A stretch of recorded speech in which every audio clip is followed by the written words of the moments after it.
Assalamualaikum warahmatullahi wabarakatuh. Saya Rahlita Septiana dengan NPM 257825050. Saya dari kelas TNI 2B.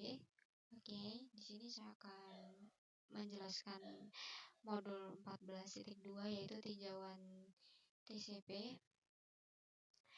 Yang dimana TCP itu menyediakan layanan yang pertama itu membuat sesi. Jadi TCP itu protokol berorientasi koneksi yang menegosiasikan dan membuat koneksi permanen atau sesi antara perangkat sumber dan tujuan sebelum meneruskan lalu lintas apapun. Kemudian yang kedua, memastikan pengiriman yang andal karena ada kemungkinan segmen menjadi rusak atau hilang sepenuhnya karena ditransmisikan melalui jaringan. Nah, TCP ini memastikan bahwa setiap segmen yang dikirim oleh sumber tiba di tujuan. Kemudian yang ketiga, itu menyediakan pengiriman pesanan yang sama. Karena jaringan itu dapat menyediakan beberapa rute yang dapat memiliki kecepatan transmisi yang berbeda, data itu tuh bisa aja tiba dalam urutan yang salah. Dengan penomoran dan pengurutan segmen, TCP ini memastikan segmen itu dipasang kembali ke urutan yang tepat. Kemudian yang keempat itu ada mendukung kontrol alur host. Jadi jaringan itu punya sumber daya yang terbatas, kayak memori sama daya pemrosesan. Nah, ketika TCP menyadari bahwa sumber daya itu kelebihan pajak, TCP itu bakal minta buat aplikasi pengiriman ini mengurangi laju aliran data. Kemudian di sini ada header TCP. TCP itu adalah protokol stateful yang berarti dia itu melacak satu sesi komunikasi. Nah, buat melacak satu sesi ini, TCP itu mencatat informasi mana yang udah dikirim dan informasi mana yang udah diakuin. Jadi sesi stateful ini dimulai dengan pembentukan sesi dan diakhiri dengan penghentian sesi. Nah, segmen TCP itu nambahin 20 byte yaitu 160 bit overhead yang merangkum data lapisan aplikasi. Di sini ada gambar yang menunjukkan bidang dalam header TCP. Ada port sumber, pelabuhan tujuan, nomor urut, nomor pengakuan, panjang header, dipesan, bit control, jendela, jumlah periksa, dan lain-lain. Selanjutnya di sini ada bidang header TCP. Jadi di tabel ini itu mengidentifikasi dan menjelaskan 10 bidang dalam dalam header TCP yang ada di gambar ini. Yang pertama itu ada port sumber, yang dimana port sumber ini bidang 16 bit yang digunakan untuk mengidentifikasi aplikasi sumber berdasarkan nomor port. Kemudian yang kedua ada pelabuhan tujuan, yang dimana sequence number. Jadi sequence number ini tuh bidang 16 bit yang dipakai untuk mengidentifikasi aplikasi tujuan berdasarkan port nomor. Kemudian di sini ada nomor urut, itu bidangnya 32 bit yang digunakan untuk tujuan perakitan ulang data. Dan nomor pengakuan, acknowledgement number.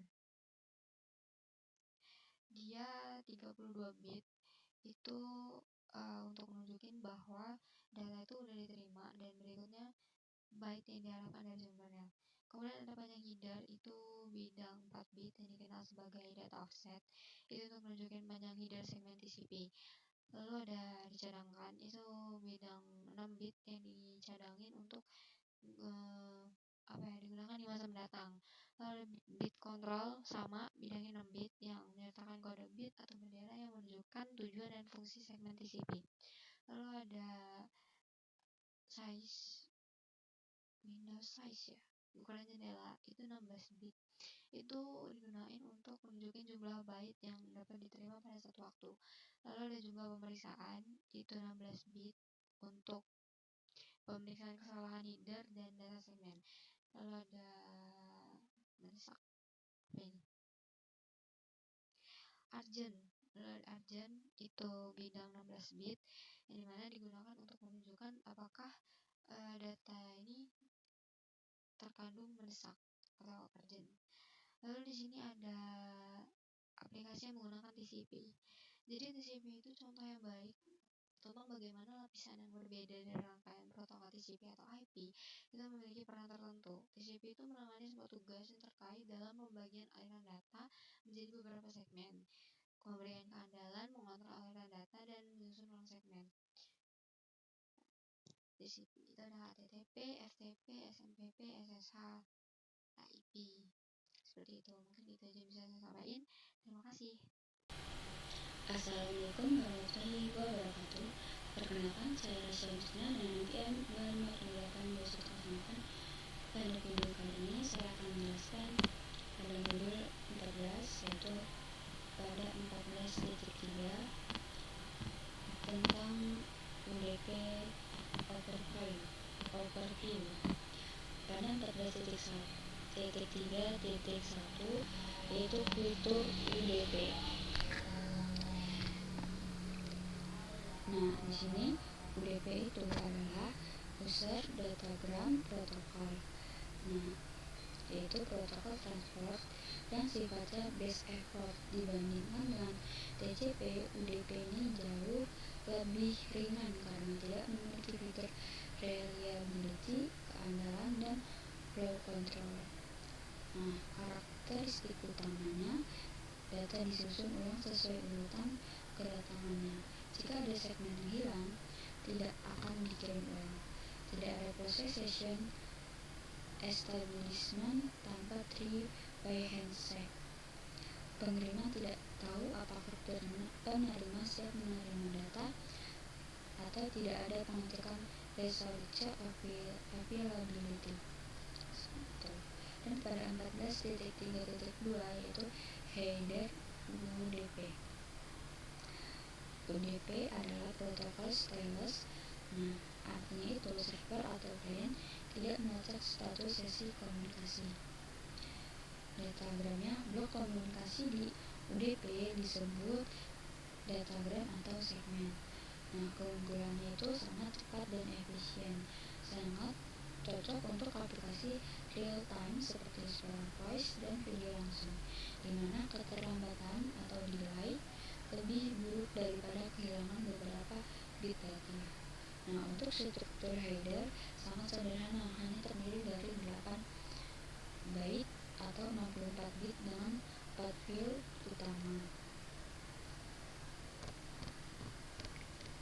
Pada 14.3.3 bidang header UDP. Nah, tabel itu menjelaskan isi dari 4 field pada header UDP. UDP header field deskripsi, subportnya itu identifikasi aplikasi pengirim 64 bit, destination portnya itu identifikasi aplikasi tujuan 16 bit, lengthnya itu total panjang header UDP dan datagram 16 bit, dan checksumnya itu digunakan untuk pengecekan kesalahan pada header dan data 16 bit. Dan pada 14.3.4 yaitu aplikasi yang menggunakan UDP, ada 3 jenis aplikasi yang paling cocok menggunakan UDP. Yang pertama itu aplikasi video dan multimedia langsung. Contohnya VoIP dan live streaming. Kebutuhan utamanya adalah kecepatan, latensi rendah, bukan akurasi data yang sempurna.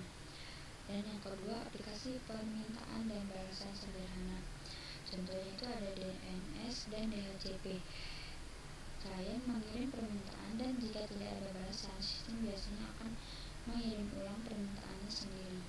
Dan yang ketiga, ada aplikasi yang mengurus reliability sendiri atau aplikasi yang menggunakan keandalan sendiri. Nah, jika aplikasi ini butuh deteksi error atau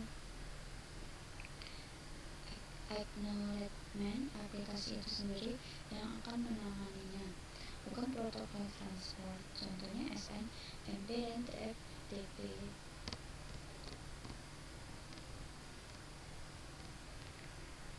Nah, kesimpulannya beberapa aplikasi Oke, kembali lagi selanjutnya yang akan dijelaskan bersama saya Gon Kristen Pangaribuan dengan NPM 257-82040 ini menjelaskan pada modul 14.5 yaitu proses komunikasi TCP. Jadi proses server TCP, jadi kan kita sudah mengetahui nih dasar-dasar TCP-nya dan memahami peran nomor port yang akan ngebantu Anda memahami detail proses komunikasi TCP dalam topik ini. Jadi setiap proses aplikasi pembelajaran berjalan di server dikonfigurasi untuk menggunakan nomor port. Nomor port tersebut dapat ditetapkan secara otomatis atau dikonfigurasi secara manual oleh administrator sistem. Lalu 14.5.2 pembentukan koneksi TCP. Dalam beberapa budaya ketika dua orang bertemu, mereka kan sering-sering menyapa dan berjabat tangan. Kedua pihak memahami tindakan berjabat tangan sebagai isyarat untuk sapaan ramah. Koneksi pada jaringan pun serupa. Dalam koneksi TCP, klien host membangun koneksi dengan server menggunakan proses jabat tangan 3 arah. Seperti itu. Lalu 14.53 pengakhiran sesi. Jadi untuk menutup koneksi, flag counter finish atau FIN itu harus diatur di header segmen. Untuk mengakhiri setiap sesi TCP satu arah, digunakan jabat tangan 2 arah yang terdiri dari segmen FIN dan segmen acknowledgement atau ACK. Oleh karena itu, untuk mengakhirinya satu percakapan untuk didukung oleh TCP diperlukan 4 pertukaran untuk mengakhiri kedua sesi. Lalu ada 14.4 yaitu analisis jabat tangan 3 arah TCP. Jadi si host mempertahankan status melacak setiap segmen data dalam sebuah sesi dan bertukar informasi tentang data apa sih yang diterima menggunakan informasi dalam header TCP. Nah, TCP adalah protokol full duplex di mana setiap koneksi mewakili 2 sesi komunikasi satu arah. Jadi untuk membangun koneksi, host melakukan jabat tangan 3 arah seperti yang ditunjukkan pada gambar ini nih. Bit control dalam header TCP menunjukkan bahwa kemajuan dan status koneksi. Berikut adalah fungsi-fungsinya dari jabat tangan 3 arah. Hal ini memastikan bahwa perangkat tujuan tersebut ada di jaringan. Kedua, ini memverifikasi bahwa perangkat tujuan memiliki layanan aktif. Dan ketiga, ini memberitahu perangkat tujuan bahwa klien sumber bermaksud untuk membangun sesi komunikasi pada nomor port tersebut. Oke, untuk selanjutnya akan dijelaskan oleh teman saya.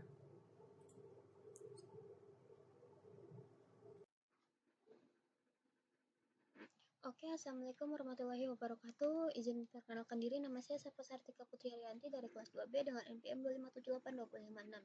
Nah, di sini saya akan melanjutkan tugas presentasi yang sebelumnya dijelaskan oleh teman saya. Di sini saya akan menjelaskan di bagian 14.6 itu keandalan dan kontrol aliran. Nah, langsung saja ke andalan TCP. Ini alasan mengapa TCP adalah protokol yang lebih baik untuk beberapa aplikasi adalah karena tidak seperti UDP. Dia mengirimkan ulang paket yang dijatuhkan dan nomor paket untuk menunjukkan urutan yang tepat sebelum pengiriman. Nah, ini adalah gambarnya adalah segmen yang diurutkan ulang di tujuan. Oke, langsung saja kehilangan data dan transmigrasi ulang. Nah, tidak peduli seberapa baik desain jaringan, kehilangan data terkadang terjadi. Nah, TCP ini menyediakan metode untuk mengelola kerugian segmen ini. Di antaranya adalah mekanisme untuk mengirimkan ulang segmen untuk data yang tidak diakui. Seperti yang digambar ini. Oke, langsung ke kontrol aliran TCP. TCP juga menyediakan mekanisme untuk kontrol aliran. Kontrol aliran adalah jumlah data yang dapat diterima dan diproses oleh tujuan dengan andal. Nah, kontrol aliran ini membantu menjaga keandalan transmisi TCP dengan menyesuaikan laju aliran data antara sumber dan tujuan untuk sesi tertentu. Nah, ini adalah contoh ukuran jendela TCP. Oke, langsung ke TCP kontrol aliran. Tentang ukuran segmen maksimum atau MSS. Nah, pada gambar ini sumber mekanisme 1460 byte data dalam setiap segmen TCP. Nah, ini nih biasanya ukuran segmen maksimum yang dapat diterima perangkat tujuan. MSS adalah bagian dari bidang opsi di header TCP yang menentukan jumlah data besar dalam byte yang dapat diterima dalam perangkat satu segmen TCP. Oke, ini adalah kontrol aliran menghindari kemacetan. Nah, ketika kemacetan terjadi pada jaringan, itu mengakibatkan paket dibuang oleh router yang kelebihan beban. Ketika paket yang berisi segmen TCP tidak mencapai tujuan, paket tersebut tidak diakui. Dengan menentukan tingkat pengiriman segmen TCP tidak diakui, sumber dapat mengasumsikan tingkat kemacetan jaringan tertentu. Nah, ini adalah kontrol kemacetan TCP. Oke, sampai di sini saja saya menjelaskannya. Saya akhiri. Wassalamualaikum warahmatullahi wabarakatuh.